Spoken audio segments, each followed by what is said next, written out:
മറ്റൊരു പ്രധാന വാർത്തയിലേക്ക് നമ്മൾ വരുന്നു. മുൻ മുഖ്യമന്ത്രി വി.എസ്. അച്യുതാനന്ദന്റെ ആരോഗ്യനില അതീവ ഗുരുതരമായി തുടരുകയാണ്. രക്തസമ്മർദ്ദവും വൃക്കകളുടെ പ്രവർത്തനവും സാധാരണ നിലയിലാക്കാനാണ് ഇപ്പോൾ നടക്കുന്ന ശ്രമം. വിദഗ്ധ സർക്കാർ ഡോക്ടർമാരുടെ സംഘം നിർദ്ദേശം അനുസരിച്ചുള്ള ഡയാലിസിസ് നൽകി വരുന്നുണ്ട്. മരുന്നുകളോട് പ്രതികരിക്കുന്നുണ്ടെന്നാണ് ഡോക്ടർമാർ പറയുന്നത്.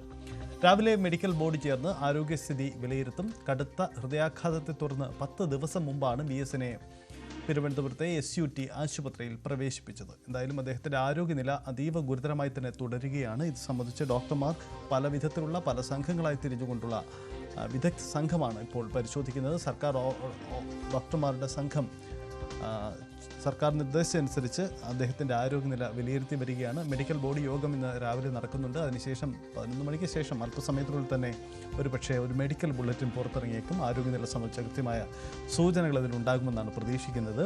ഇന്നലെ CPM-ൻ്റെ ജനറൽ സെക്രട്ടറി MA ബേബി അടക്കമുള്ളവർ അദ്ദേഹത്തെ സന്ദർശിച്ചിരുന്നു. ആരോഗ്യസ്ഥിതികൾ വീണ്ടും വിലയിരുത്തിയിരുന്നു. മുഖ്യമന്ത്രി അടക്കമുള്ളവർ കഴിഞ്ഞ ദിവസവും വന്നു പോയതാണ്. എന്തായാലും ആരോഗ്യസ്ഥിതി സംബന്ധിച്ച ആശങ്കകൾ തുടരുകയാണ്.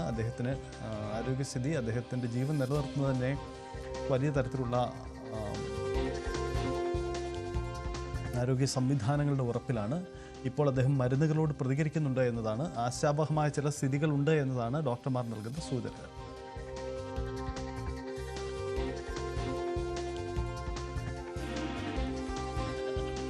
വി.എസ്. മരുന്നുകളോട് പ്രതികരിക്കുന്നു എന്ന വിവരം കൂടി വരുന്നുണ്ട്. എന്തായാലും മെഡിക്കൽ ബോർഡ് രാവിലെ ചേരുന്നുണ്ട്. ഈ മെഡിക്കൽ ബോർഡ് രാവിലെ തന്നെ വിവരങ്ങൾ പങ്കുവയ്ക്കുമെന്നാണ് പ്രതീക്ഷിക്കുന്നത്.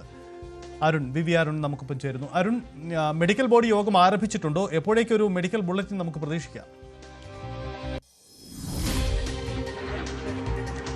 അതായത് 10 കൂടി മെഡിക്കൽ ബോർഡ് ചേരും. 12 മണിയോട് കൂടിയാണ് സാധാരണ വി.എസിന്റെ ആരോഗ്യത്തിനെ സംബന്ധിച്ച വിശദാംശങ്ങളുമായി മെഡിക്കൽ ബുള്ളറ്റിൻ പുറത്തിറങ്ങാറുള്ളത്. അത് ഇന്നും ആ സമയത്ത് ഉണ്ടാകുമെന്ന് തന്നെ പ്രതീക്ഷിക്കാം. ഇന്നലെയുള്ള അപ്ഡേഷനാണ് ഇപ്പോഴും നമുക്ക് നൽകാവുന്ന ഔദ്യോഗികമായ ഒരു വിവരം. അത് അതീവ ഗുരുതരമായി വി.എസിന്റെ ആരോഗ്യനില തുടരുന്നു എന്നുള്ളത് തന്നെയാണ്. അവിടെ ഒരു ആരോഗ്യനില മെച്ചപ്പെട്ടുവെന്നോ അതിൽ നിന്ന് കൂടുതൽ മോശമാകുന്നു എന്നതിലുള്ള റിപ്പോർട്ടൊന്നും ഇതിനുശേഷം വന്നിട്ടില്ല. ഏതായാലും വൃക്കകളുടെ പ്രവർത്തനം സാധാരണ നിലയിലാക്കാനുള്ള തുടർച്ചയായ ഡയാലിസിസ് ആണ് വി.എസിന് പ്രധാനമായും നൽകുന്നത്. അത് തുടരും.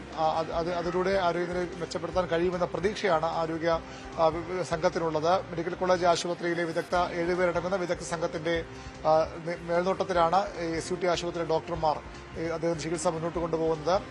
ഇന്നത്തെ മെഡിക്കൽ ബുള്ളറ്റിൻ വളരെ പ്രധാനപ്പെട്ടതാണ്. കഴിഞ്ഞ തിങ്കളാഴ്ചയാണ് ഇന്ന് 10 ദിവസമാകുന്നു വി.എസിന് ചികിത്സ തുടങ്ങിയിട്ട്. ഏതായാലും അതീവ ഗുരുതരമായ ആരോഗ്യസ്ഥിതിയിൽ തന്നെയാണ് വി.എസ് കടന്നു പോകുന്നത്. അപ്പോഴും അദ്ദേഹം ജീവിതത്തിലേക്ക് മടങ്ങി വരുന്ന പ്രതീക്ഷ തന്നെയാണ് അദ്ദേഹത്തെ ഇഷ്ടപ്പെടുന്നവരും അദ്ദേഹത്തിന്റെ അനുയായികളും അദ്ദേഹത്തിന്റെ കുടുംബാംഗങ്ങളും ഒക്കെ ഉള്ളത്. ഈ ഇപ്പോഴത്തെ ചികിത്സ തന്നെ മതി, അതിനപ്പുറത്തേക്ക് കൂടുതൽ ചികിത്സ വേറെ ഏതെങ്കിലും ആശുപത്രി കൊണ്ടുപോകേണ്ട കാര്യമില്ല എന്നും ഡോക്ടർമാർ പറഞ്ഞിട്ടുണ്ട്. അതുകൊണ്ട് ഈ ചികിത്സ തുടരണം, അതുതന്നെയാണ് ഇപ്പോൾ തീരുമാനം. വി.എസിന് ചികിത്സ തുടരുകയാണ്. വിദഗ്ധ ഡോക്ടർമാരുടെ സംഘം അദ്ദേഹത്തെ നിരീക്ഷിക്കുന്നു. ആരോഗ്യനില വിലയിരുത്തുന്നുണ്ട്. അല്പസമയത്തുള്ളിൽ തന്നെ മെഡിക്കൽ ബുള്ളറ്റിൻ പുറത്തിറങ്ങും.